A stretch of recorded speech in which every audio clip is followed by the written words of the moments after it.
Well, welcome everybody. Thank you so much for coming out tonight for what is basically a celebration. It's exam. Right? It's exam. This is the only time in your life you're ever going to see exam as a celebration. Instead of these pressure situations. Because as we all know, Sherri is so past needing to be examined as far as being able to teach. So we're really just going through the motions in one way, but also celebrating all that you've done, all the dedication to your lamas, all the dedication to us as a community, all the dedication to your studies. All of it is what we're celebrating tonight with Sherri. I think it's also a very important occasion because it's the first Maroke of our lineage.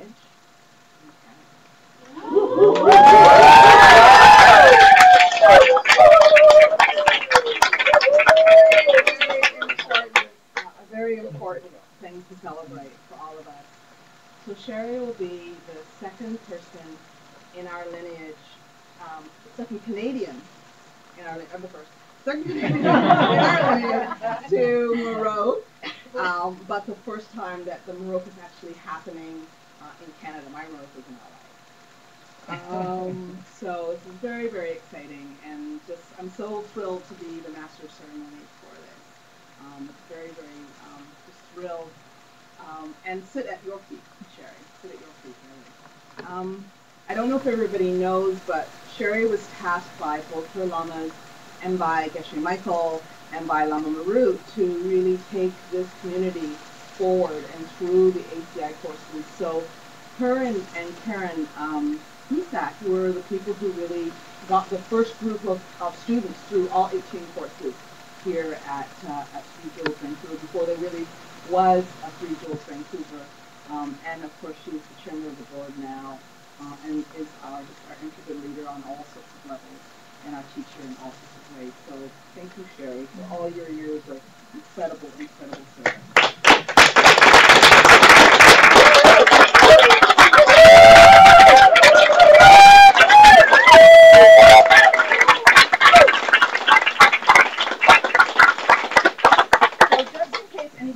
Anybody in the room doesn't know what a Maroke is and what a Maroke, the person who's been Maroke, is, basically, Geshe, Michael, the 18 courses of the ACI courses cover the 5 great books of Buddhism, just as a monk would go through their monk education, plus Lam Rim. The whole thing is just full of so many Lam Rims. So it's the 5 great books, plus the Lam Rims, which also contain the 5 great books. So it's an incredible structure, an incredible way to take Westerners through, in a Western way, through the whole teachings that a Geshe would do in a Buddhist monastery. So what today really is the Geshe exam, right? When we have finished this, we call it Maroke in our lineage, but really, when we're finished, she will be Geshe. All right. So let us begin. The idea is just to read out the questions, give her a chance. I have the answers. Sherri will answer, and then we'll just keep going like that for a wee bit. How long are you here for? It'll feel like 5 hours. Okay, John La, please start it.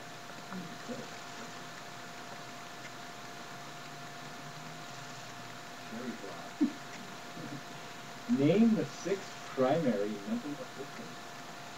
Oh, so you have to give me the question. The number. Oh, I'm sorry. 65. Thank you.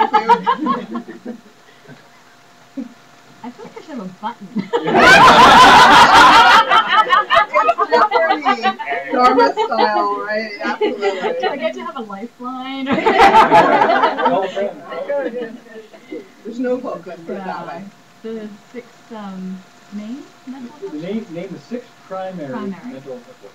Ignorant liking, ignorant disliking, pride, ignorance, ignorant liking, ignorant disliking, ignorance, pride, doubt, and wrongdoing.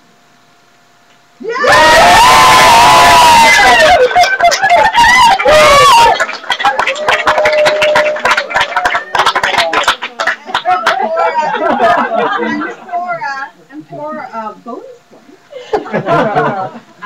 which are the 3 primary of those? The ignorant liking, ignorant disliking, and gross ignorance, which is in the middle of the wheel of life there, with the pigeon sneaking. Right, what's the correct way of having a pigeon sneaking? Coming out of the mouth of the pig, which represents ignorance. Oh yeah, what about this?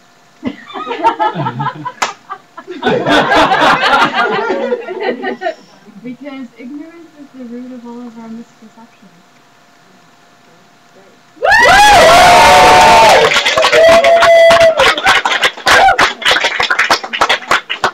Next person over.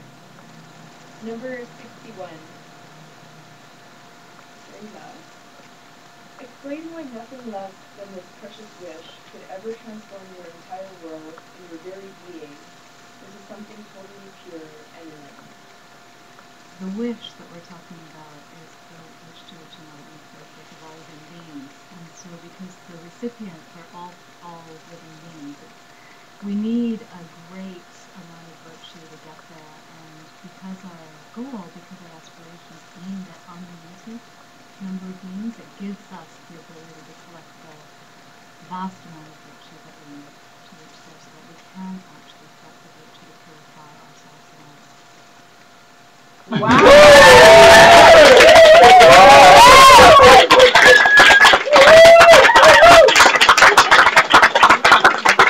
No, you're good. Okay.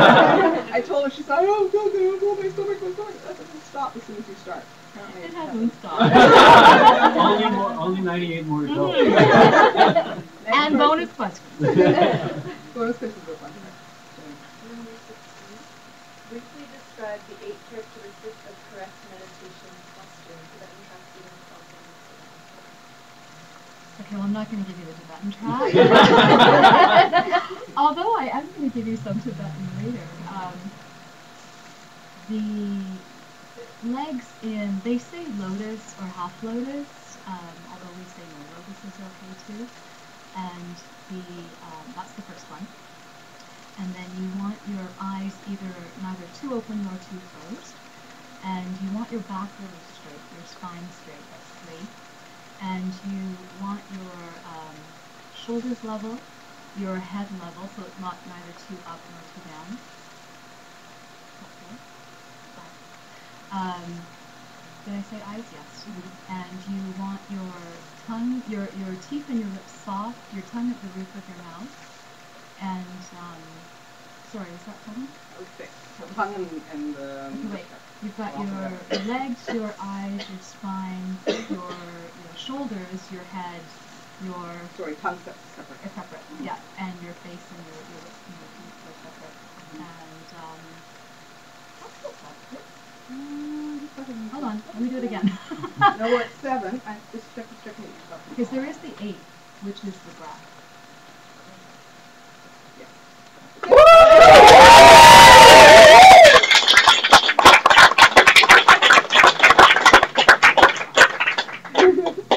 Alright, the back row maybe. Somebody from the back row read out a question. Give the abbreviated list of 10 rights and wrongs and group them by the 3 gateways. Okay. So the 3 gateways are body, speech, and mind. So of the body is no killing, no stealing, no sexual misconduct. Of the speech is lying, divisive speech, harsh speech, and idle speech. And of the mind is coveting and craving, same thing, ill will, and wrongdoing.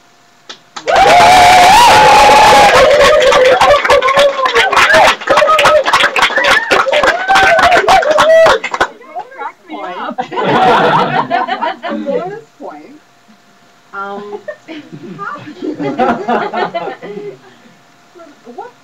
What type of where do these 10 fit into in terms of the 3 types of vows? They're the freedom vows. Yeah, they fit into the freedom vows, Yeah. right? Yeah. And what are the 3 types of vows that you can take in the Buddhism? Well, you can take the open vows, the refuge vows, yeah, the freedom vows, the refuge vows, the wooden cycle vows, and the contract vows. Right, that's 4. Oh, you want to drink? Oh yeah, what do you call them? The freedom vows. Do the freedom vows include 12 commitments, refuge commitments?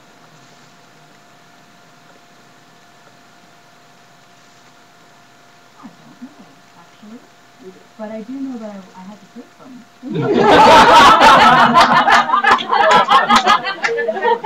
It wasn't a choice. So this is one of the fun things that happens in lineages, right? Yeah. Because we in our lineage take the lay vows, the freedom vows, separate from the refuge commitments, Right. we think of the refuge commitments as vows, but they're not. No, that's They're true. commitments as part of the refuge vows. Right. They're the 6, you do the 5 Right. refuge.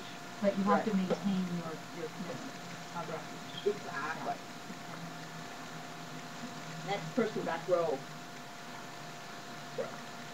So number 21. State briefly the difference between Buddhists of lesser, medium, and greater capacity.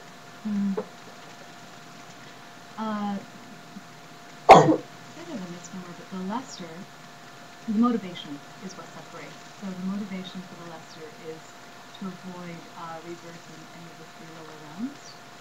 the motivation you need in capacity is to avoid any rebirth at all for themselves. The first two are for themselves. And then the greater capacity includes the first two, but they also want to achieve it for everyone else, to help others achieve it also.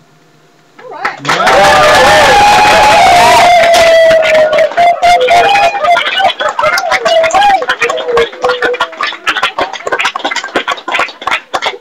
How about somebody from over in this corner here somewhere? Somebody want to ask a question from one of the rows here? Okay. 55. Explain the role of the extraordinary training of an ethical way of life in the development of the other two extraordinary trainings, especially as explained by Jason Kappa in his Epistle on Ethics. When he wrote his Epistle on Ethics, there was a time where he was cleaning up Buddhism in Tibet, and he felt that the Tibetans had lost sight of the fact that you needed all three extraordinary trainings, and the three are ethics, concentration, and wisdom. People were like, just get to wisdom. So he clarified that, and wisdom, the profession of wisdom is basically perceiving ultimate reality in a deep state of meditation. But in order to do that, you have to have a full conscience. You have to have a still mind. You have to have the extraordinary training of concentration. In order to have that, you have to have the extraordinary training of ethics and morality. Because he gives the parallel of this meditative state as being able to have the moon perfectly reflected in a still body of water. And you can't have a still body of water if it's disrupted, if it's not the extraordinary training concentration, it's dirty. So that's how there's the All right.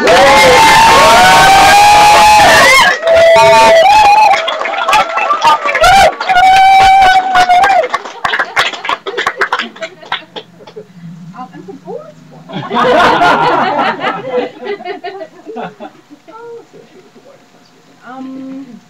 For bonus points, what was it?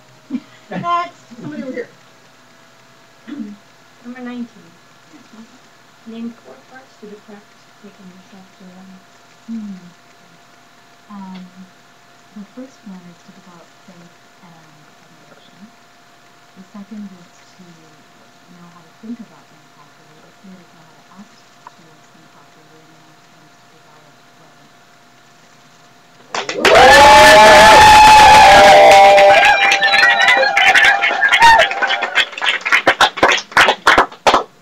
And what are the 3 beliefs about Salama that you or about Belief in your teacher, everything that he's teaching, and belief in yourself.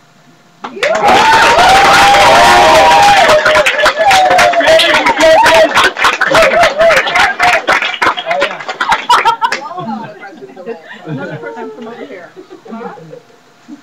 Number 80. Master Shanti Deva. Ah, yeah, that's going to be high number. Master Shantideva describes the joys of living in forest solitude, and then urges us to spend our time there in the woods, in gentle walks and thoughts of helping others through developing the wish for enlightenment. What method does Master Shantideva recommend first for meditating upon this wish? He recommends that we focus on meditating on seeing ourselves and all others as equal. And it's interesting because I always thought it was the exchanging self and others, which is Dakshin Yonja, but it's actually Dakshin Yonja, which is treating yourself and others, seeing yourself and others as the same.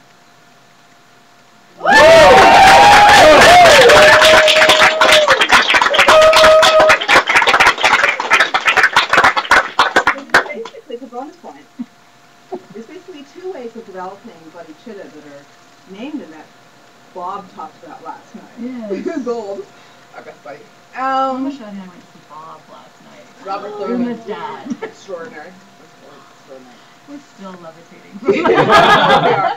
So, and he talked about it, right? I mean, this was one of the fun things, is to go see a completely different teacher and have them teach exactly what you learn in your ACI courses and sit in the class and go, you're like, I understand everything. Everything he's saying. We even get the secret stuff that he's saying. We're like,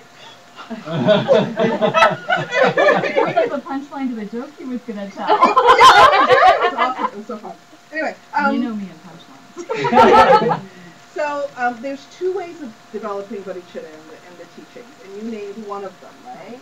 Which is seeing, Exchanging self and others. yeah, equalizing and then exchanging self and others. What's the other method? The 7-step, what do you call it? The 7-step cause and effect method for cultivating bodhicitta. Oh, my.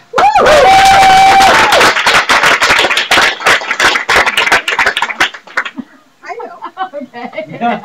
You got it? Okay. Want me to tell you what it is? Oh, okay. Oh, wait. Do you want to read the whole thing? Oh, she's answered it already. No, you actually want to know the 7 steps, right? Oh, the 7 steps. Oh, that's not me. Let's, can we make her do it? Yeah. Number 6. Shock. Question. Give the 7 steps in the cause and effect method for developing the wish for enlightenment. Yes. Explain briefly why each is necessary for the next bracket. Tibetan tracts name the 7 steps in Tibetan and explain in English. We can skip this for that. Yeah, Yeah. sure. Okay. All right. Sherri. So actually, there's 9 steps. There is the 7, but there's a preliminary one, which is where you have to have equanimity first. Because unless you can think of unless you can feel for everyone equally, you won't be able to get the first step, which is that you think of all beings as having been your mother. So when you can think of all beings as having been your mother, then you feel this great appreciation for the kindness of all your mothers. And that can't happen if you haven't already thought of them as your mother. So with that great kindness, then, it cultivates this great desire to repay their kindness. And then that, of course, can only happen if you've already appreciated their kindness. That's how it leads to that one. Then you actually think of them with the love that you would have for your own child. And that then leads you to want to take away all of their pain. And you then get the conviction that you must take away their pain, and even if no one helps you, you're going to take away their pain. And that's called Paksananda. And then that actually flops you over into the actual bodhicitta, which is, the only way you can take away their pain is if you actually get enlightened. And that's the wish, to get enlightened for the sake of all living beings. Now, I say there's another one because when you actually do realize that, you realize you need help and you go find a teacher. So that's actually not in the 7, but it's given.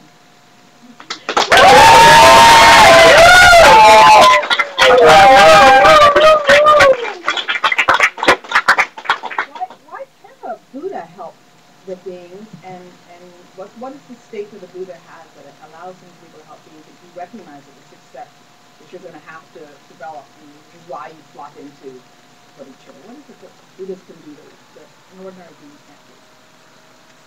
Oh gosh, they can do so many things that an ordinary being can't do. What are the main ones? They're omniscient, so they know all things past, present, and future. They can read your mind. They know perfectly what it is that you need.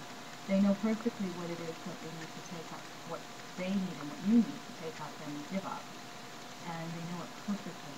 So, but not only do they have great love, they have the power to do something about it. They have the power, they have the mission, and they have the love. All right.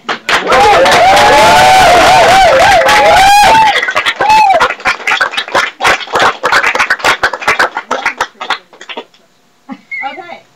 Who has what area in the room? Great. Oh, it's just too easy. It's too easy? What's the number? Number 24. Give the definition of valid perception. Oh, a fresh, unmistaken mind. Is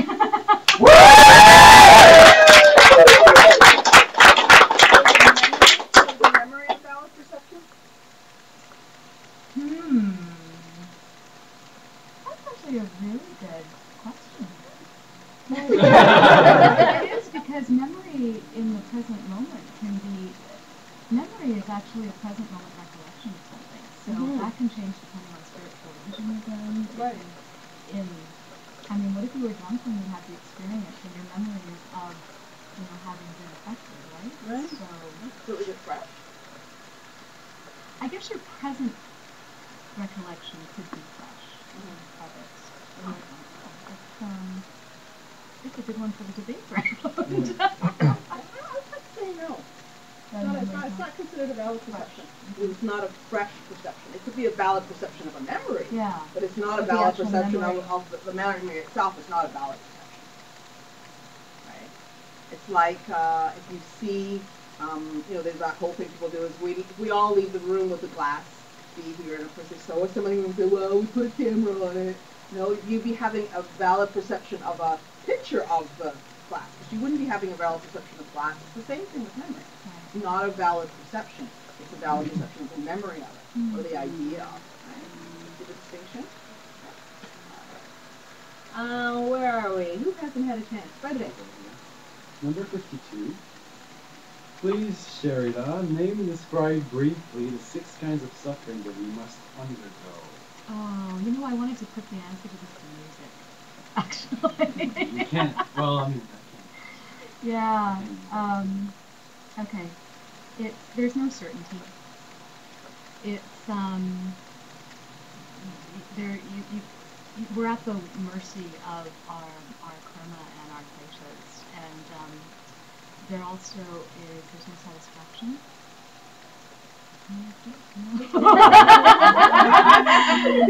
even when we get stuff we want, we just want more of it. We have to shed our bodies over and over again, and we only take our bad karma with us. We have to be reborn over and over again. The scriptures say we go from high to low, meaning that even the good things end. And you're alone. You're totally alone. You live alone and you die alone.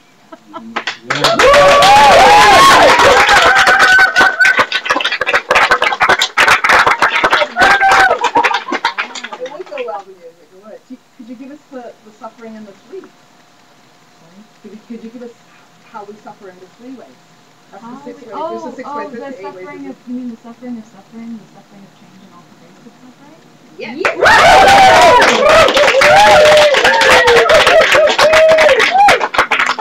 Okay, who hasn't asked a question yet? Alvaro. Oh God, there's so many out there still. Number 38. Explain the 3 meanings of the word diamond in the title of the Diamond Cutter Sutra. My favorite question. Because somebody just gave me this. The diamond is a metaphor for ultimate reality. So the first reason is that the only thing that we consider to be an ultimate in our world is a diamond. It's the ultimately hard thing, right? Secondly, if there was a diamond wall here, it would be absolutely invisible. So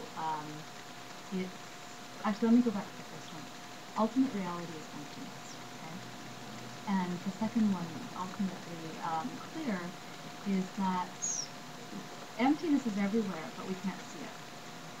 And the third one is if you smash a diamond, every last speck of diamond is 100% diamond. So too, everything is 100%.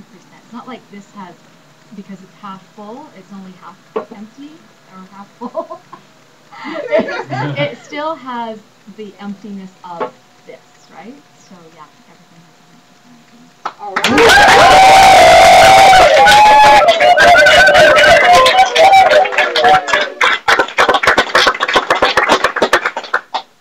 Loriana. Number 21. Do you think that it's true that every event in a certain kind of life is suffering? Why and why? Yeah, unfortunately. It's all suffering, or it will inevitably deteriorate into suffering. So, the obvious suffering, Lamashadi asked me the sufferings in short form of 3. Well, the obvious suffering, like when I thought I was going to hurl earlier, was pain in my gut, right? Like that, there's no question that it's suffering. But even when we're having like this exquisite, beautiful bouquet of flowers in front of me, if we sat here and watched this for, I don't know, a week, 2 weeks, maybe a little bit longer, it wouldn't be so beautiful, and it would probably be ugly and brown and falling apart, right? So, and even the most amazing experience has to end. So either we're in suffering, or it's inevitable suffering.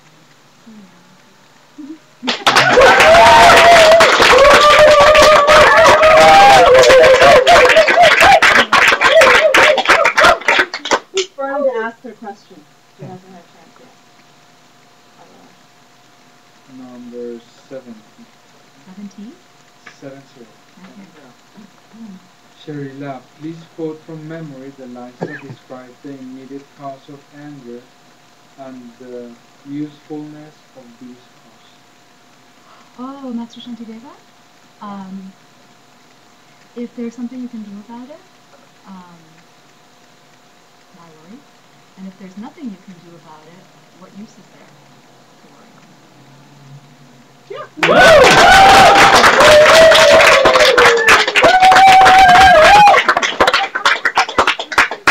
So for bonus points, when they talk about the stick and considering the stick the same way you would consider the angry person, what do they mean by that metaphor? Yeah, there's a metaphor that if someone hits you with a stick, our natural reaction is to be mad at the person.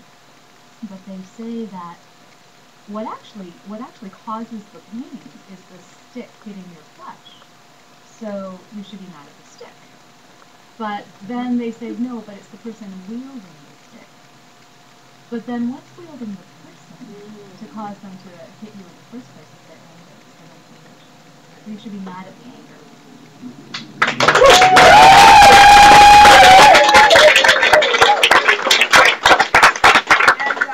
And is anger a mental affliction?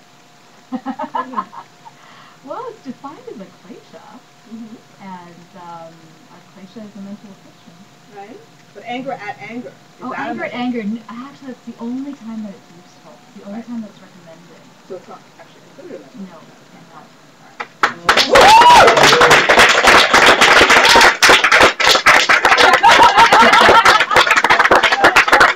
One more question. Okay, please. Oh, it's a big one. Number 83. I am looking forward to the answer. No Buddhist school agrees that there is a person which is distinct from the physical and mental parts of a person. But the middle way says that we are further neither any single one of our parts, nor the whole of the parts. It's easy to see that we are not any one of our parts, such as an arm or a leg, but why is it the case that we are not the sum of all of our various parts? It's a good question, isn't it? Yeah. It is. No, it really is, because I totally think, well, what's wrong with that, right? But the answer is, the middle way school says that actually it's only when you have the label, the concept of the person, and that is a projection forced upon you by your karma. And that's the only way that a person can exist in that way. But it does feel like it should be like, all of this is me, right? But it's not self-existently that way. It's a projection forced upon you by your karma. Can you have parts before the whole and whole before the parts of people? No. Well, all of it, like even the raw data, like if you keep looking for the raw data, you won't find self-existent raw data. And it's another proof of the truth of emptiness. Okay, great.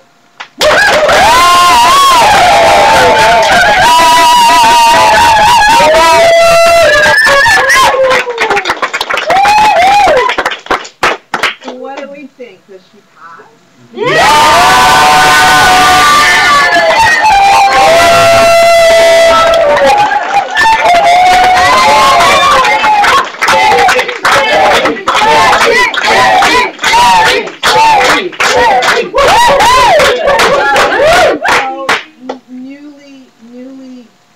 Newly Maroke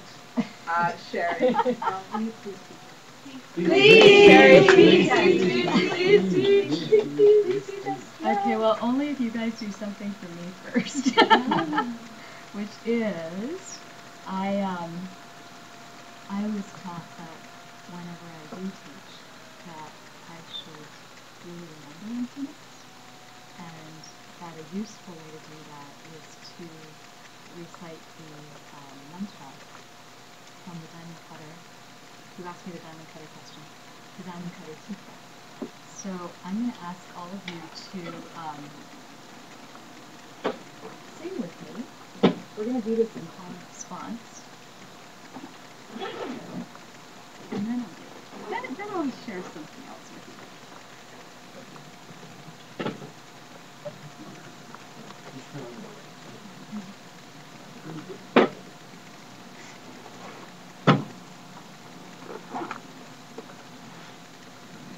So, how many of you have taken THY2? Tibetan Heart Yoga Series 2. Okay. So those of you who have taken Tibetan Heart Yoga Series 2 will already know this. So we'll just do it in call and response a couple of times, and then everybody can do it all together. So actually, just repeat after me. Tarakam timiram dipo. Tarakam timiram dipo. Maya vashaya. Maya vashaya. Gurudam. Gurudam. Supinam vidu. Supinam vidu. Abramsha. Abramsha. Evam drashtavyam. Evam drashtavyam. Sanskirtam. Sanskirtam. So what it means, and Christine Law kindly wrote it, because if I wrote it, you wouldn't be able to read what it said, says, to see anything brought about by causes as like a star, an obstruction of the eye, a lamp, an illusion, the dew, or a bubble, a dream, or lightning, or else a cloud. And you do snap your fingers after it.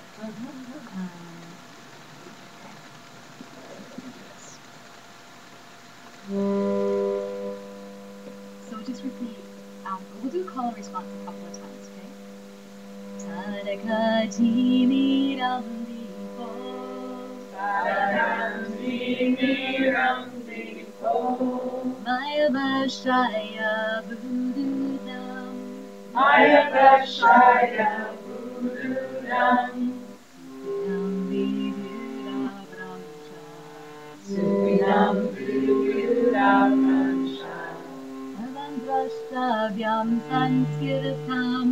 Evam drashtavyam sanskirtam. Tarakatimiram dipo.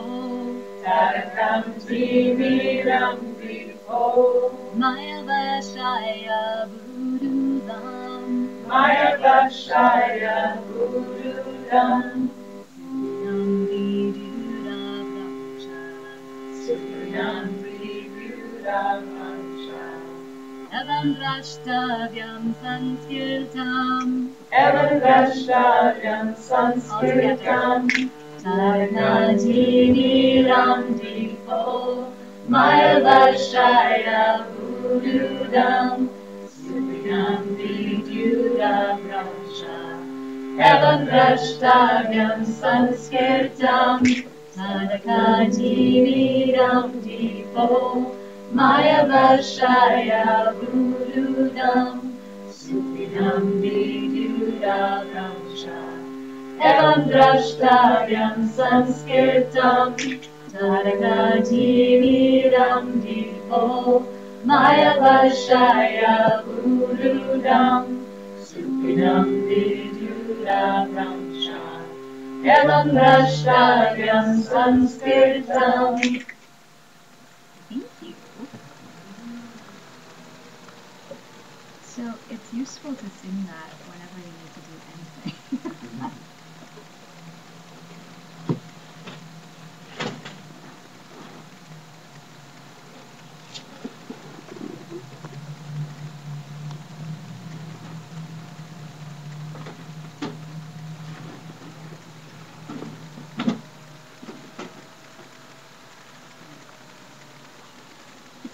So, when Lama Shadi said, okay, after all this is over, you have to give a teaching,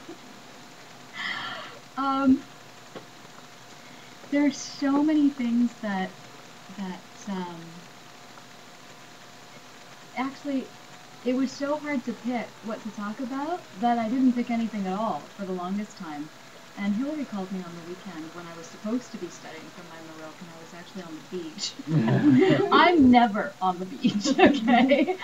And I was confessing to her that I was procrastinating, which ended up being the part of my practice is to look for the lessons everywhere and to see even my own thoughts as whispers of teachings. And that particular conversation inspired this whole little talk. Also, the fact that Ramashari and I saw Bob last night, which was really, really inspiring around all of this, because he gave us the definition of a Buddhaholic. And basically, someone who works very, very hard for the Dharma. And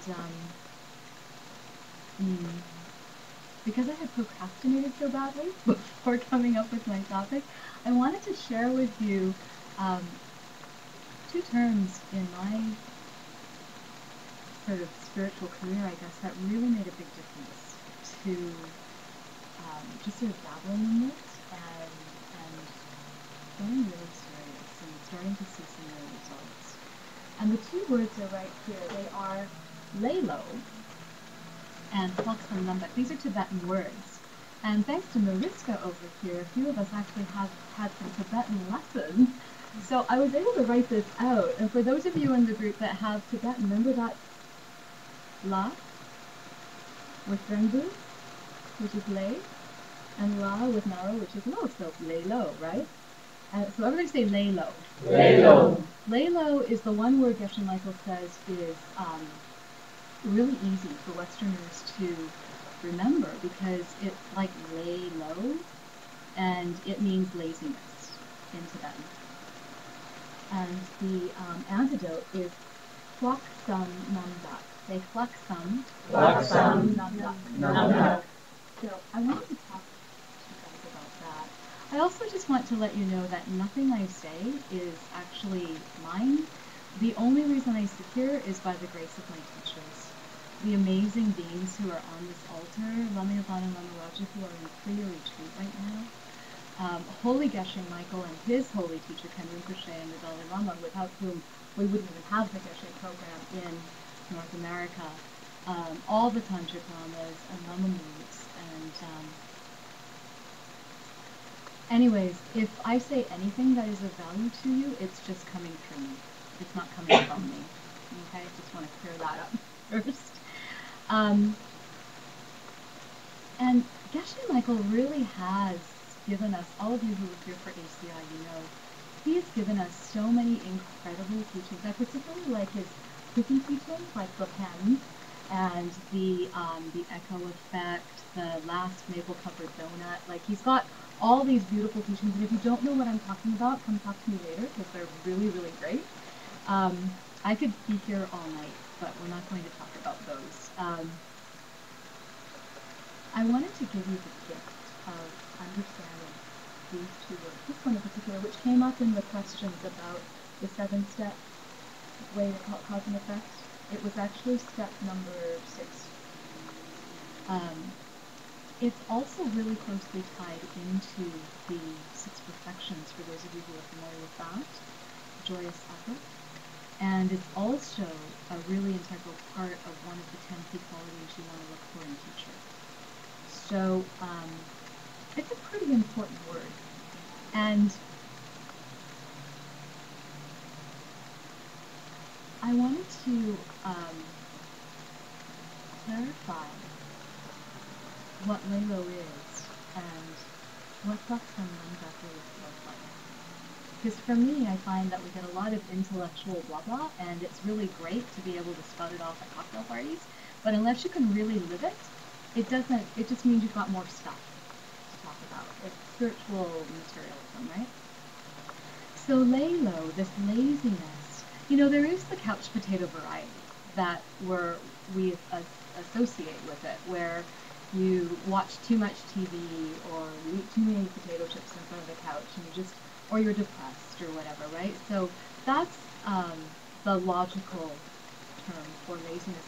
But the type of laziness that I think most people in this world, in the Western world, in the city, I know that I get caught up in, is the type of laziness that comes from being too busy, from being overwhelmed, from being so caught up with your iPhone and your Twitter and your Facebook and your, everything that has to happen that you don't have time to study. You don't have time to go to Dharma lessons. You don't have time to serve a Lama because actually, quite frankly, you're too busy. Busy, busy, busy.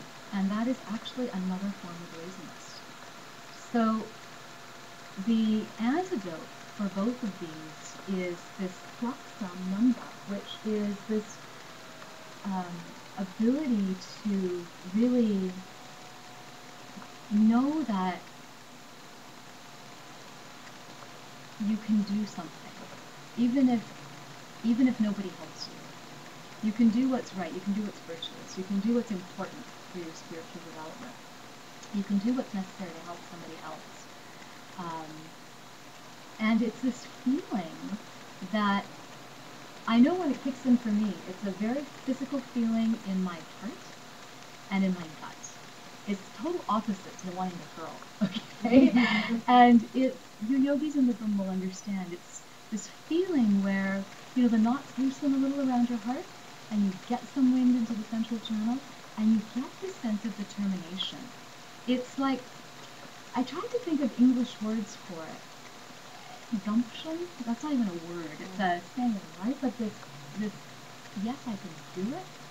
Or it's the fuck yeah. Like it's that sort of feeling. And it's a real visceral confidence that you can feel in your subtle body when it kicks in. So how is it that we can combat Lelo and practice Satsananda? Because Lelo, laziness, other than doubt, is I think one of the biggest obstacles to our spiritual progress. Especially that flavor where you're so busy or you're so up to here with stuff that you don't have time. The thing that we need is just an awareness. Isn't that part of the concept program? Like just to know you have a problem is part of the steps to recovery, right? So the same thing with Lelo. Just recognize it in yourself. Recognize when you can't get out of bed. Or recognize when you're so busy and your first instinct is, I can't do that, I've got too much on my plate.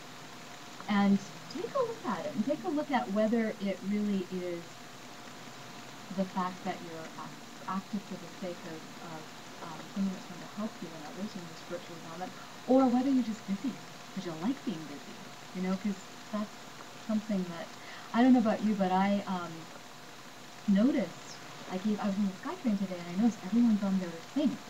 They're either on their iPad or they're on their thing. They're not interacting with each other, but they're all busy, right?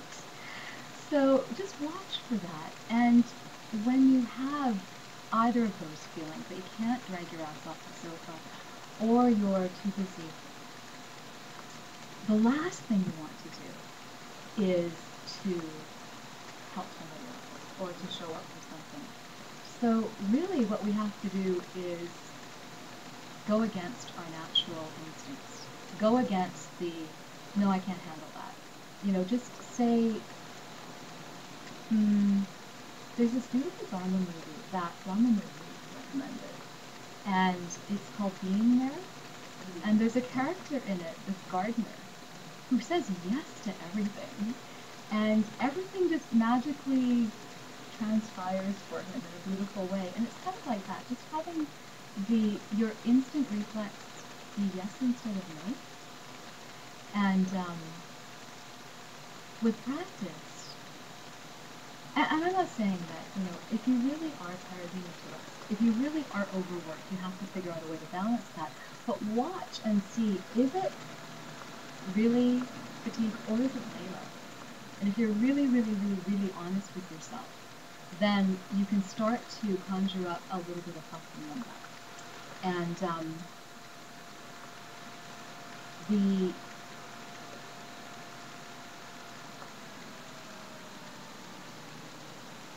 easiest way is just to show up for things that you say you're going to show up for. Answer your phone when it rings.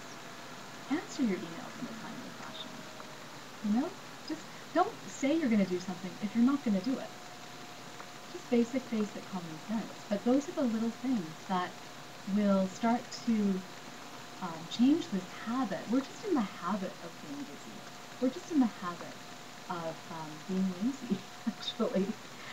And just like I was in the habit of procrastinating until it was obvious that it's something that a lot of us do. So, you know, I'm sure you don't have the problem. It's just my problem, but it gave me something to talk to you about. And, you know, there is that byproduct of when you loosen the knots around your heart, you do get this physical feeling of bliss. And that's just a really nice, it's much nicer to go through the world happy than it is to go through the world feeling overwhelmed. So try it in baby steps, and then you can hop them on with the later enlightenment. That's all.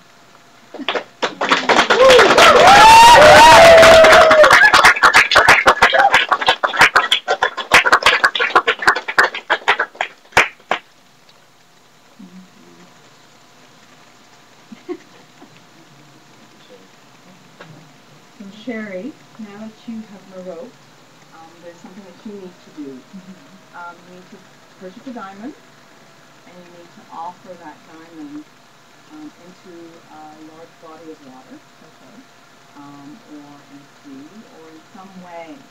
The reason that we do this in our tradition is because of what the diamond represents for us, and also as an act of truth. An act of truth. The Buddha said that if you're on my path, I will look after you. You will have everything that you need to reach enlightenment. So this action of offering a diamond into a body of water is an act of truth in the belief of that. Okay?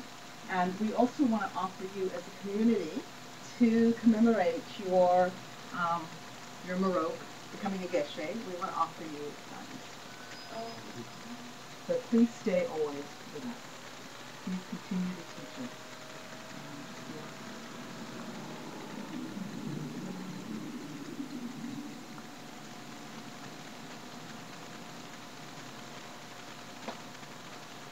So I don't give this to you. No, I personally did give my diamond to my Lama because he is an ocean. Yeah. Of Dharma. So I actually did give my diamond to Lama Maroke, but that's not my saying. He's giving me the diamond. But the tradition is to offer it. We have a huge scene in our place. All right. Okay, well, let's celebrate that. Is there anything else you want to say, Geshe? Yeah? No, thank you all for being here. It means a lot to me. Canadian Geshe. Okay, everybody, let's celebrate. Cool.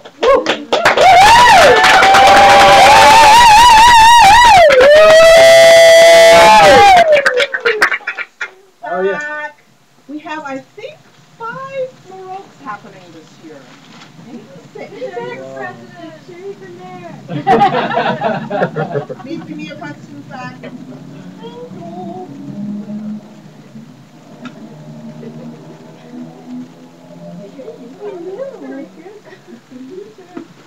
Thanks for the good hard questions.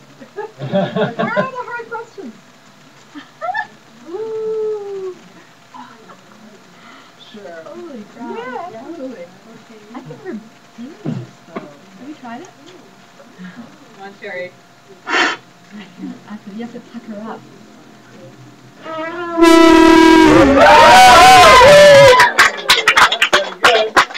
John, do you want to explain why you're blowing the conch? To spread the Dharma far and wide. Go again. You want me to do that again? Yeah.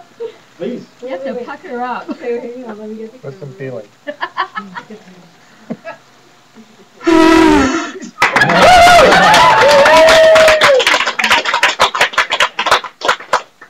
Again? Three times! Three times! They look like Zoom. Three turnings of the wheel. Alright, get the Zoom going.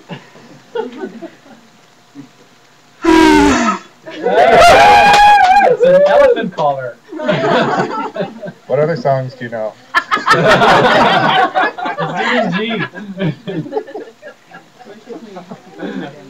Tuned to 447.